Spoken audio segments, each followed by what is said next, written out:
प्रिय छात्रों,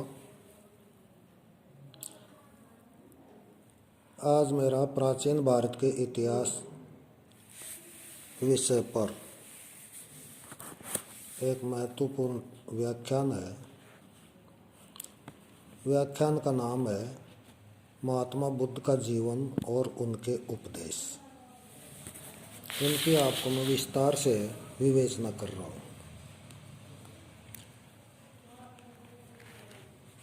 बौद्ध धर्म के संस्थापक महात्मा बुद्ध थे, जिनका जन्म 563 ईसा पूर्व में शाक्य गणराज्य की राजधानी कपिलवस्तु में लुम्बिनी वन में हुआ, जिसका वर्तमान नाम रुम्मिनदेही है। इनके पिता का नाम शुद्धोधन था, जो शाक्य गणराज्य के प्रधान थे। इनकी माता का नाम महामाया या माया देवी था।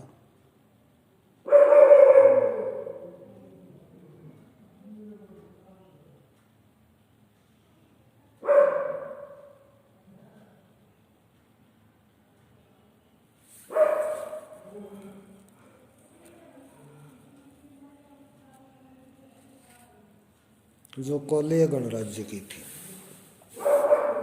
इनके जन्म के 7वें दिन इनकी माता का देहांत हो गया, अतः इनकी मौसी महाप्रजापति गौतमी ने इनका पालन पोषण किया। इनके बचपन का नाम सिद्धार्थ था। इनके पिता ने इन्हें समस्त क्षत्रियोचित विद्याओं की शिक्षा दी, समस्त ऐश्वर्य प्रदान किया एवं 16 वर्ष की आयु में कोलीय गणराज्य की सुंदर राजकुमारी यशोधरा से शादी कर दी, जिससे उन्हें राहुल नामक पुत्र की प्राप्ति हुई। किंतु अपने चिंतनशील स्वभाव व वैराग्य की प्रवृत्ति के कारण पत्नी व पुत्र का मोह उन्हें बंधन में नहीं बांध सका। इसके अलावा नगर भ्रमण के अवसर पर वृद्ध, रोगी, मृतक एवं प्रसन्नचित्त सन्यासी के दर्शन का भी उन पर प्रभाव पड़ा। अतः 29 वर्ष की आयु में अपनी पत्नी व पुत्र को सोता हुआ छोड़कर सत्य की खोज में घर से निकल गए। बौद्ध साहित्य में गृह त्याग की इस घटना को महाभिनिष्क्रमण के नाम से जाना जाता है।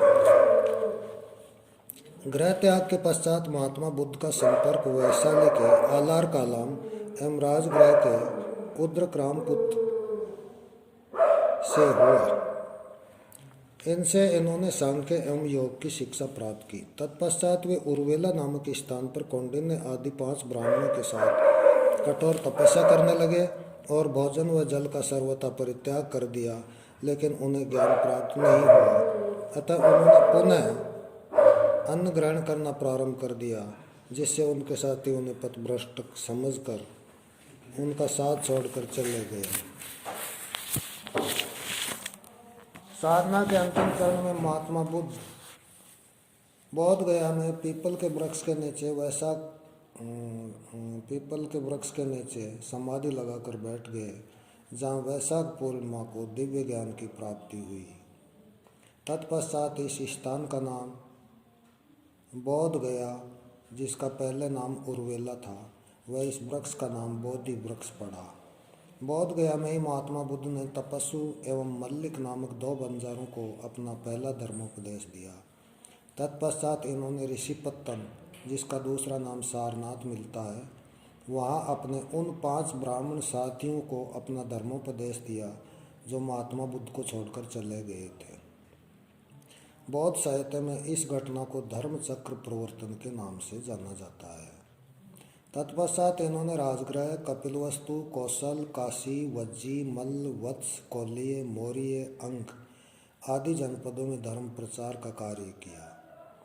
उनके प्रमुख अनुयायी थे सारिपुत्र और मोदगल्लैन, जो दोनों ब्राह्मण थे और राजगृह के रहने वाले थे। मगध नरेश बिंबिसार व अजातशत्रु तथा श्रावस्ती का धनी सेठ अनाथ पिंडक ज्ञान का प्रचार करते हुए 80 वर्ष की आयु में 483 ईसा पूर्व में इन्होंने मल्ल जनपद की राजधानी कुशीनगर में अपना शरीर त्याग दिया। बौद्ध साहित्य में इस घटना को महापरिनिर्वाण के नाम से जाना जाता है। महात्मा बुद्ध की शिक्षाएं, जिनको बौद्ध धर्म के सिद्धांतों के नाम से भी जाना जाता है।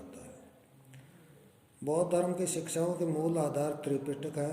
यह हैं विनय पिटक, अभिधम्म पिटक व सुत्त पिटक। इनमें सुत्त पिटक बुद्ध की धार्मिक, नैतिक शिक्षाओं, दार्शनिक सिद्धांतों पर प्रकाश डालता है।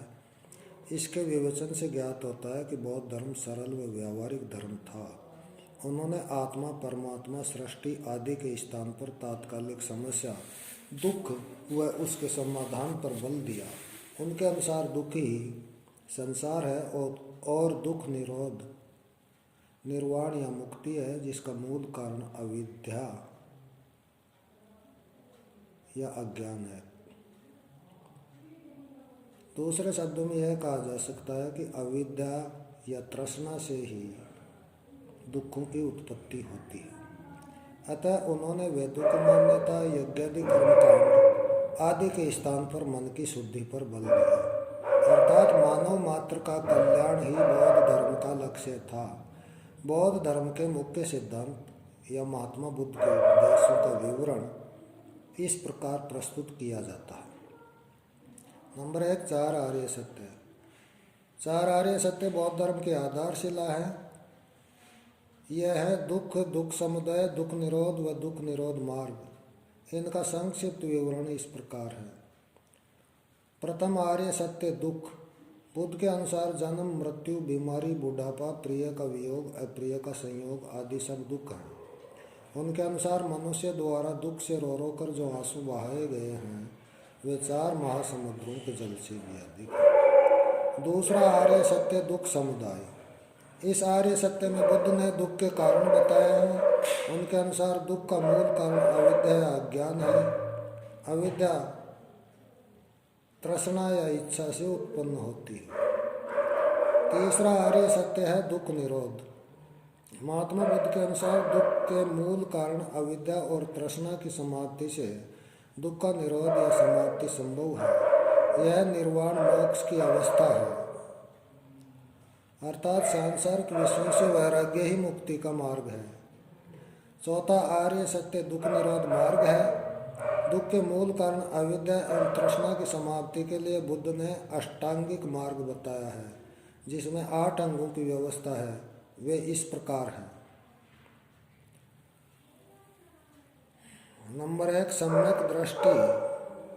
सत्य असत्य, पाप पुण्य, सदाचार और दुराचार में भेद करना ही सम्यक दृष्टि है। ऐसा बुद्ध वचनों में श्रद्धा रखने से ही संभव है।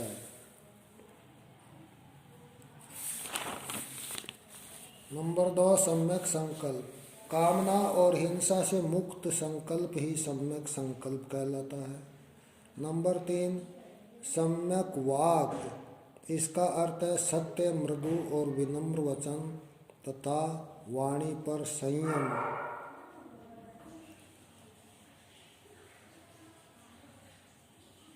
ये जो तीनों चरण है ये प्रज्ञा स्कंद में माने गए हैं। चौथा है सम्यक कर्म। इसका अर्थ है बुरे कर्मों यानी हिंसा, झूठ, चोरी का परित्याग करना व अच्छे कर्मों यानी दया, दान, मैत्री व अहिंसा आदि का पालन करना। पांचवा है सम्यक आजीव। इसका अर्थ है जीविका के लिए अच्छे साधनों का उपयोग एवं बुरे साधनों से बचना। विष, शस्त्र, मदिरा, मांस का व्यापार, झूठा नापतोल, दासों, नौकरों एवं जानवरों का व्यापार जीविका के अनुचित साधन बताए गए। छठा मार्ग है सम्यक व्यायाम। इसका अर्थ है सत्कर्मों यानी नैतिक, मानसिक और आध्यात्मिक उन्नति के लिए निरंतर प्रयास करते रहना। सातवां मार्ग है सम्यक स्मृति। इसका अर्थ है शरीर, मन एवं वचन की दुर्बलताओं की निरंतर स्मृति ताकि मनुष्य अच्छे कार्य कर सके, अर्थात शरीर के प्रत्येक संस्कार और उसकी प्रत्येक चेष्टा के प्रति जागरूक रहना, सुख दुख में समभाव, राग द्वेष को जानना आदि ये सम्यक स्मृति में आते हैं। आठवां है सम्यक समाधि। इसका अर्थ है राग द्वेष से रहित होकर चित्त यानी मन की एकाग्रता को बनाए रखना।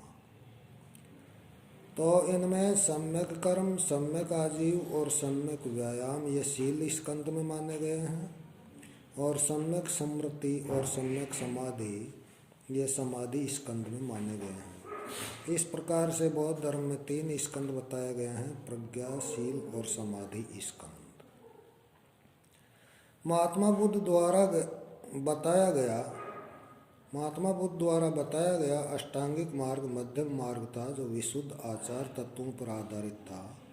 इसमें न तो शारीरिक कष्ट एवं क्लेश से युक्त कठोर तप को उचित बताया गया है और न ही अत्यधिक सांसारिक भोग विलास को। यह दोनों के बीच का मार्ग था, अतः इसे मध्यम मार्ग भी कहा गया है। यह बौद्ध धर्म का आचार मार्ग है जो नैतिक व आध्यात्मिक विकास में सहायता करता है। इसे दुख निरोध गामिनी प्रतिपदा अर्थात दुख निरोध का मार्ग भी कहा जाता है।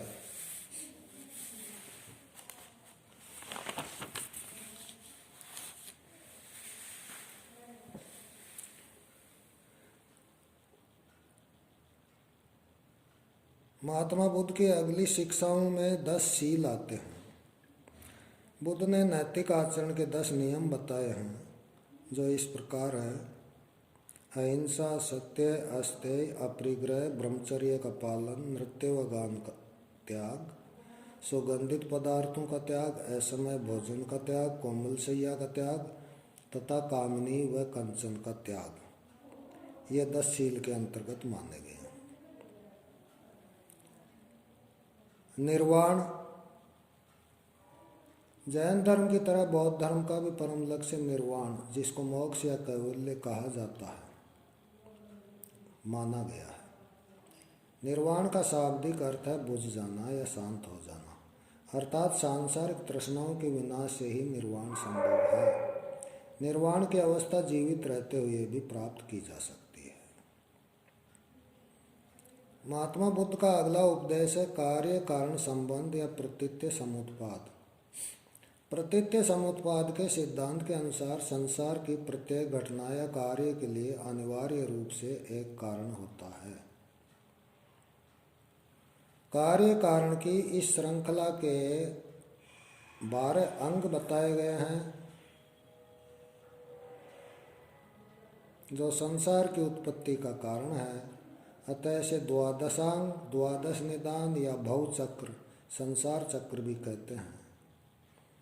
ये 12 अंग एक दूसरे की उत्पत्ति का कारण है जो इस प्रकार है: नंबर 1 अविद्या, नंबर 2 संस्कार, नंबर 3 विज्ञान अर्थात चेतना, नंबर 4 नाम रूप अर्थात शारीरिक संरचना, नंबर 5 षडायतन अर्थात 6 इंद्रियां जिनमें 5 कर्मेंद्रियां तथा 1 मन होता है, नंबर 6 स्पर्श अर्थात इंद्रियों का अपने विषयों से संसर्ग, नंबर 7 वेदना अर्थात सुख दुख की अनुभूति, नंबर 8 तृष्णा यानी इच्छाएं, नंबर 9 उपादान यानी किसी विषय में राग होना, नंबर 10 भव यानी अस्तित्व में आना, नंबर 11 जाति अर्थात जन्म ग्रहण करना तथा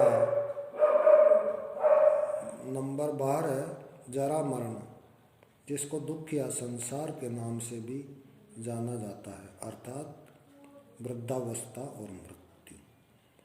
इस प्रकार अविद्या या अज्ञान दुख का मूल कारण बताया गया है।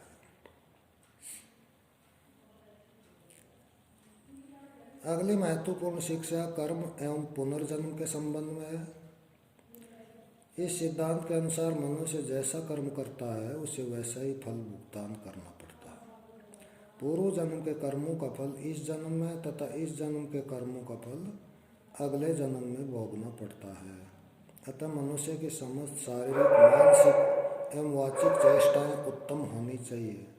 महात्मा बुद्ध के अनुसार यह पुनर्जन्म आत्मा का नहीं बल्कि व्यक्ति के अवशिष्ट संस्कारों, कर्म फलों या अहंकार का होता है।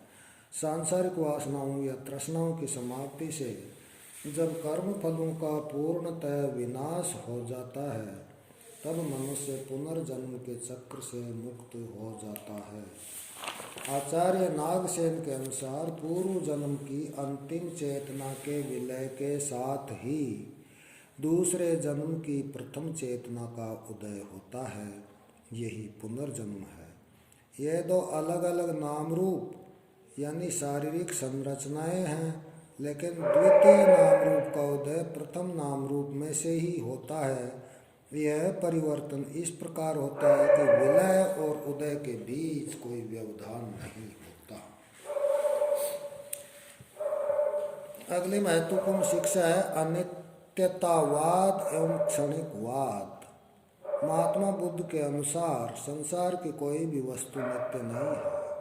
जिस प्रकार नदी का जल अथवा दीपक की लौ प्रतिक्षण बदलते रहने पर वही प्रतीत होती है, वैसे यह संसार भी प्रवाह के रूप में बने रहने के कारण नित्य या स्थायी प्रतीत होता है। अनित्यतावाद का यह सिद्धांत क्षणिकवाद के नाम से जाना जाता है, जिसके अनुसार संसार का प्रत्येक पदार्थ क्षण क्षण परिवर्तनशील है। बुद्ध की अगली महत्वपूर्ण शिक्षा है अनात्मवाद। आत्मा संबंधी प्रश्न पर बुद्ध ने मध्यम मार्ग अपनाया है। उन्होंने न तो यह कहा है कि आत्मा है और न ही यह कहा है कि आत्मा नहीं है। उनके उपदेशों से ऐसा लगता है कि उन्होंने आत्मा के अस्तित्व को नहीं माना।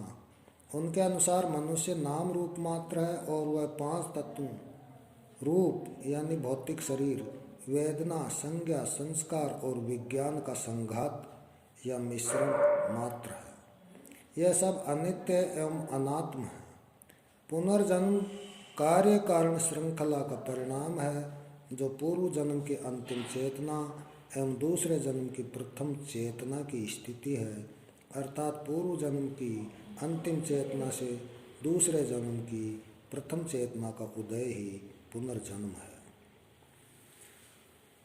अगला महत्वपूर्ण उपदेश अनीश्वरवाद पर है। महात्मा बुद्ध ने सृष्टिकर्ता, ईश्वर या ब्रह्म जैसी परम सत्ता की संभावना को स्वीकार नहीं किया। उनके अनुसार यह लोक अनादि अनंत तथा कर्मों की गति का परिणाम है। अतः निर्वाण या मोक्ष की प्राप्ति किसी ईश्वर की भक्ति या कृपा पर अवलंबित नहीं है। वह तो अविद्या एवं तृष्णा के विनाश के बाद कर्म चक्र की गति रुकने पर ही प्राप्त होता है, जो सदाचार का मार्ग अपनाने से ही संभव है। यह सदाचार का मार्ग है 4 आर्य सत्य व अष्टांगिक मार्ग। इस प्रकार महात्मा बुद्ध ने व्यक्ति को ब्राह्मणवाद, कर्मकांड, वेदवाद और जातिवाद से मुक्त कर उसे स्वावलंबी यानी आत्मनिर्भर होने का उपदेश दिया। उन्होंने व्यक्ति के कर्मों को ही उसके बंधन व मुक्ति के लिए जिम्मेदार ठहराया है। इसके लिए उन्होंने आत्मा या ईश्वर जैसी किसी सत्ता की कल्पना नहीं की।